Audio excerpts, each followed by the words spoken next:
And that's the feeling I had. And then I joined the swim team, and I was doing well in school at first, but then one day I was sitting at lunchroom, pretty much bigger than this, eating lunch, and guess who comes by? And I'm eating with my swim team friends, Kenny, right? Kenny comes by, and you know what he does? He tells everybody. So what do you think now? Now I'm in high school, and the same thing is happening. People are smacking me, hitting me, so everything went downhill. I started cutting classes. I started, if I had a bruise here, I'd pick at it. I wanted to bleed. I used to cut myself because I felt so unhappy, because I felt so different. I felt like a freak. And it seemed like there wasn't a moment that I wasn't being picked on or teased or laughed. So how do you think that felt? Can anyone identify this? Not even if it's not just about being gay, it's about any other type of thing that makes you different, that make kids, you know, in school there is peer pressure, as you said, and it's difficult in school. But if you don't like yourself, when you're in school and you're being picked on, it's horrible. And you start wanting to do things like I did to escape. So I started doing drugs. By the time I graduated high school, I had a habitual pot habit. I smoked pot every single day. I used to steal my parents' liquor, and I used to also go to stores in the neighborhood, and I used to steal, shoplift. I had friends that really didn't like me. They were kind of the tough kids, and I just wasn't happy. I hated myself, and that's what I was talking about. So no matter what I knew, and like I remember at the time, they used to tell me that smoking is no good. I started smoking cigarettes. I knew that smoking, what was that? I thought that smoking would make it better, but nothing made it better. So I barely graduated high school. And when I graduated high school, my father said, you're not going to college. You're going to go to, if you want, you can go to acting school. And I went to acting school.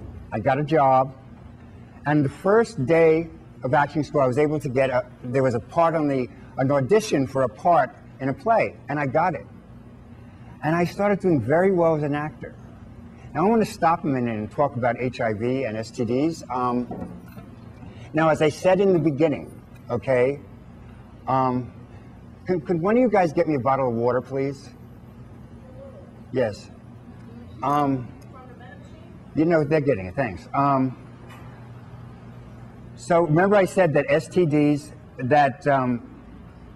that your infection group is the highest, doubled from 2006 to 2007. That's true. Do you know how many people are living with HIV in New York City? 126,000 as of now. 126,000. Now your age group is not the highest for HIV infection. It's black, right now in New York City, it's black men 20 to 29, and in the country, it's black women 20 to 40 in the country.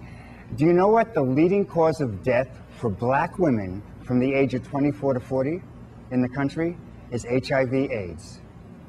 Now the third leading cause of death in New York City for people under the age of 65 is HIV.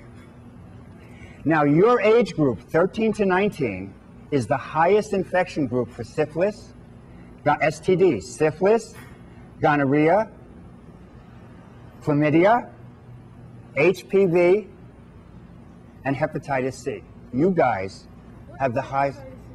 Hepatitis C is a disease that affects your liver, okay? You get it, it's like hepatitis. You get it, but hepatitis C, you might get the disease that's going to show no symptoms. Like you've heard of hepatitis, right? Hepatitis is a disease. Oftentimes in hepatitis, the body becomes jaundice, you get yellow eyes. Hepatitis C, it goes into your liver and it stays there, and it may not be active for 20 years. But once you have it, okay? What's that?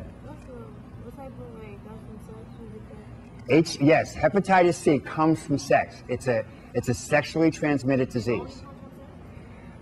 Hepatitis C, you can get hepatitis C from other sources. Hepatitis C can stay alive in blood, so you can get it in a blood transfusion. So there's other ways to get hepatitis C. And now herpes, does everyone know what herpes is? You do? Okay, I'll explain it though. Herpes is a canker sore, okay, that now herpes is red, and you can go to my website, pridenotprejudice.org, and it's going to be on a handout that I'm going to give in a little while, so you don't have to write it down. I need some water. My throat is very dry. Can I have a sip then, please, of something? Okay. Because my voice is very dry. So anyway, and also syphilis. Syphilis, thank you. Okay, thanks.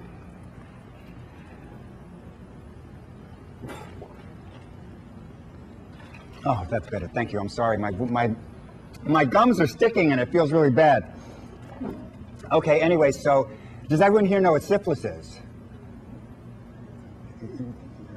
Syphilis? Okay. No, she's good. She's smart. I'm glad. That's fine. Good. I'm asking if you know. Now, syphilis, there's an epidemic in this country now of syphilis and gonorrhea. Yes, you can. Yes. Syphilis, there is a treatment for syphilis. It's penicillin.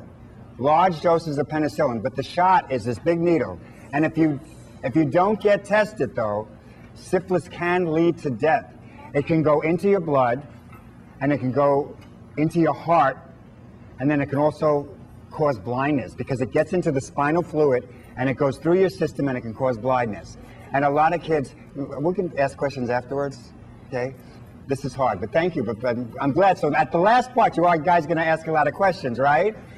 Okay, so that's basically STDs. Now, gonorrhea, women, the symptoms of gonorrhea are usually discomfort, burning in the urine, burning in the penis. For women, the symptoms don't show up too much later. So if a woman starts exhibiting symptoms of gonorrhea, it's very serious. So you have to be very careful. If you had unprotected sex, do not be afraid to get tested right away. Remember, testing is anonymous. You do not have to use your own name. You use a number, okay? And your parents don't have to know. And you can go to Miss Reeves Bay, and she could arrange testing right away. If you feel that you may possibly made a mistake, right today, go right to Miss Reeves Bay, and she will help you. She'll get you connected and get a test. And it's totally confidential. Now, HIV and AIDS. HIV, as everyone knows, is the virus, okay? HIV is a virus that you get by exchanging fluids. Now, you can get it from vaginal sex. Now, suppose if you're a guy and you're not wearing a condom, and you're a girl and if you have HIV, if you have the virus is inside of you. The man's at risk as well because the virus lives in the bloodstream, okay? And it can enter through any kind of opening in the body. So sometimes say in a man's penis, there's membranes that are very porous, especially in younger men, because their penises, the body is still forming when you're teenagers, your body is still developing.